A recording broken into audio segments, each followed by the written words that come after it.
लो जी, पाकिस्तानियों, नेतन्याहू ने ट्रंप को भी धोखा दे दिया तो आपके साथ वफा कैसे करेगा।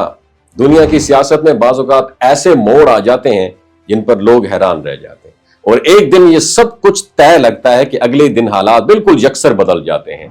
मशरिक़ वुस्ता की मौजूदा सूरत हाल भी कुछ बिल्कुल ऐसे ही है, जहां अमन की उम्मीद जगाने वाले वादे चंद ही घंटों बाद धुएं की तरह उड़ते हुए दिखाई देते हैं।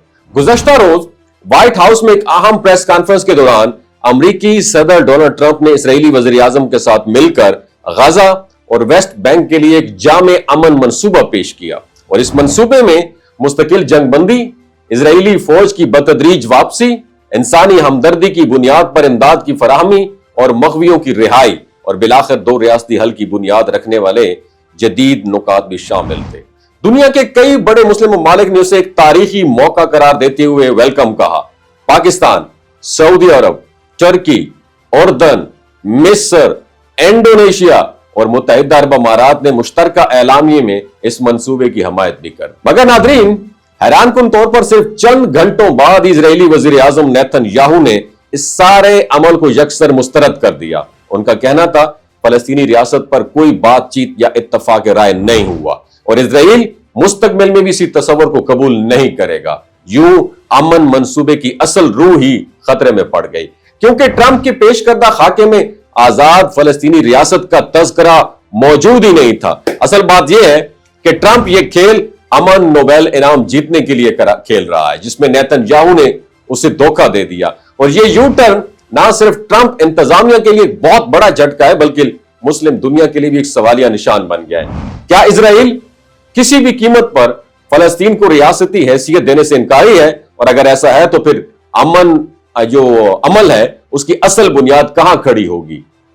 इस दौरान एक और गैर मामूली खबर भी सामने आई कि कतर में इजरायली फिजाई हमले के बायस एक कतरी एहलकार शहीद हुआ, जिस पर दबाव बढ़ने के बाद नेतन्याहू ने कतर के वज़ीर आज़म को फोन करके बाकायदा हाथ जोड़कर मुआफी मांग ली और यह मुआफी बज़ाहिर ताल्लुकात बेहतर करने की कोशिश लगती है, लेकिन सवाल यह है कि जब एक तरफ इजराइल ताल्लुकात में नरमी दिखाता है और दूसरी तरफ फलस्तीनी रियासत के वजूद को मानने से इनकार करता है, तो इस तजाद को फिर किस तरह समझा जाए? नाज़रीन, असल सवाल यह है कि क्या ट्रंप वाकई अपने अमन मंसूबे पर डटे रहेंगे या फिर हमेशा की तरह इजराइल के सामने खामोशी इख्तियार कर लेंगे?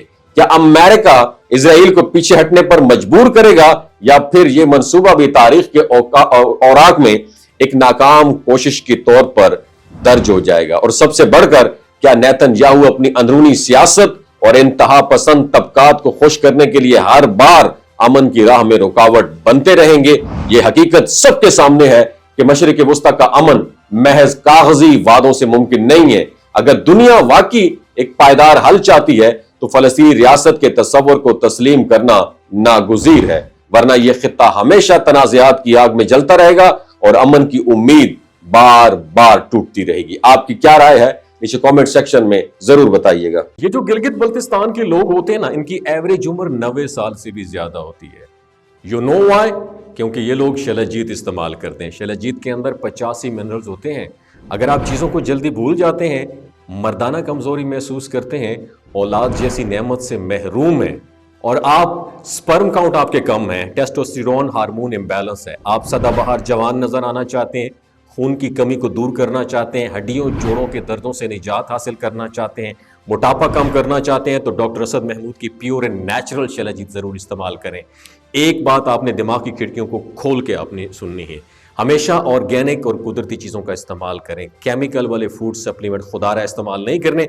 अगर आप डॉक्टर असद महमूद की प्योर एंड नेचुरल शलजीत को ऑर्डर करना चाहते हैं, नीचे दिए गए नंबर पर व्हाट्सएप करें। 3 बातों का ख्याल रखना है: हाई ब्लड प्रेशर में मुब्तला अफराद, खवातीन जो प्रेग्नेंट हैं और 15 से 20 साल की जो नौजवान नस्ल है जो गैर शादीशुदा हैं, अपने सेक्सुअल पावर को बूस्ट करने के लिए इस्तेमाल करना चाहते हैं तो डॉक्टर के एडवाइस के बगैर इस्तेमाल ना करें। बाकी सारे लोग बेधड़क गर्मी और सर्दियों में इस्तेमाल कर सकते हैं। अपना बहुत ख्याल रखिएगा। अल्लाह हाफिज।